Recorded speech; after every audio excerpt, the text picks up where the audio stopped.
Yeah, Lord Uno once again. Tol Rasta, salamat nga pala sa challenge na ito.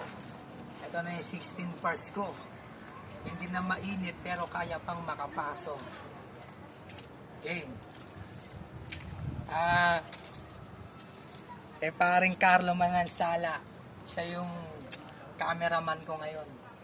Salamat pre. Okay. Lord Uno 16 bars. Sana mamaya na kahit medyo bulol. Game! Yeah! Yeah.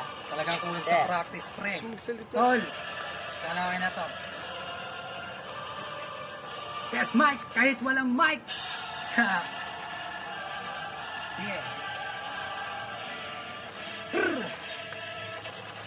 Ito na naman nga ang pinagpalang dila, muling kakampay, mga tayo-tayo alimbukay, sa pamamagitan na tinig at taglayang, mga talastas at mga kalatas, kalasagan na nido, madaleto, Lord, nung mapala mula sa peldera, piladas na pindapurok 5, panggalan na bibig, pagdibangutat, yaman na naman ako, mabagikilamdam, binansagam na, isa sa mga halimaw, lumapat ang tumaan, niliya ko magaling, sumalik kaya dumapa sa mga magagaling kuno, please welcome aking pagpapalik, bitit ang mga makalumang techno bueno, maraming salamat sa nagbitaw, nagdapag, itong hamon ako'y isa sa mga boses sa gidi sikat, subalit paon na to armado ng mga tugma, kilalagi na ganyero ng tugma, barbaro ng mga kataga, isa sa mga nagmamasid sa mananalata, patamalam niya, natama pagbigas, lakangawel ka, basta may kata, dito susubukin ka, kaya natin kung paano ba ititreat ni mapta, ano mga pagsubok, baka sa lamuba, wag na wag maginawa, gumawa ng kabutihan, kahipatan na tong walang buhay, ninumang kapwa.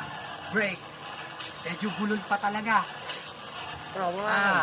Hinahamon ko rin dyan yung kapwa ko rapper sa rapper and hip-hop movement sa Pinas.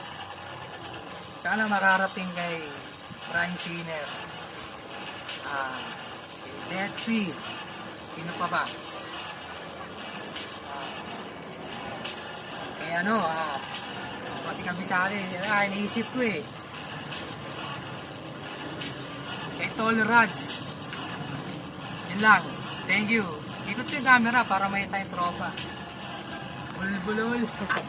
Yeah, man. Ito po kami. Galing to si Kuya Chris.